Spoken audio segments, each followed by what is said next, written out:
പാലക്കാട് നിയമസഭാ മണ്ഡലത്തിൽ ഭീകരവാദ സംഘടനകളെ കൂട്ടുപിടിച്ച് കോൺഗ്രസ് വ്യാപക പ്രചരണം നടത്തുകയാണെന്ന് ബിജെപി സംസ്ഥാന അധ്യക്ഷൻ കെ സുരേന്ദ്രൻ വെള്ളിയാഴ്ച പള്ളികളിൽ ലഘുലേഖ വിതരണം ചെയ്തു. നിരോധിത ഭീകരവാദ സംഘടനയുമായി വി.ഡി. സതീശൻ ചർച്ച നടത്തിയതിൽ മറുപടി പറയണമെന്നും കെ സുരേന്ദ്രൻ പാലക്കാട് ആവശ്യപ്പെട്ടു. പ്രതിപക്ഷ നേതാവിനെ രൂക്ഷമായി വിമർശിച്ച് ബിജെപി സംസ്ഥാന അധ്യക്ഷൻ കെ സുരേന്ദ്രൻ ഭീകരവാദ സംഘടനകളെ കൂട്ടുപിടിച്ചാണ് പാലക്കാട് കോൺഗ്രസ് പ്രചാരണം നടത്തുന്നത്. നേതൃത്വം നൽകുന്നത് പ്രതിപക്ഷ നേതാവും. ഭീകരവാദ സംഘടനകളുമായി ചർച്ച നടത്തിയതിൽ വി.ഡി. സതീശൻ മറുപടി പറയണമെന്നും കെ സുരേന്ദ്രൻ.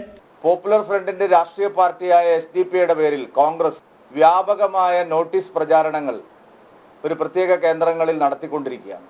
കോൺഗ്രസിന്റെ തെരഞ്ഞെടുപ്പ് പ്രചാരണത്തിന് ഗ്രീൻ ആർമി എന്ന് പറഞ്ഞ ഒരു സ്ക്വാഡിനെ പ്രത്യേകമായി അവരുണ്ടാക്കിയിരിക്കുകയാണ്.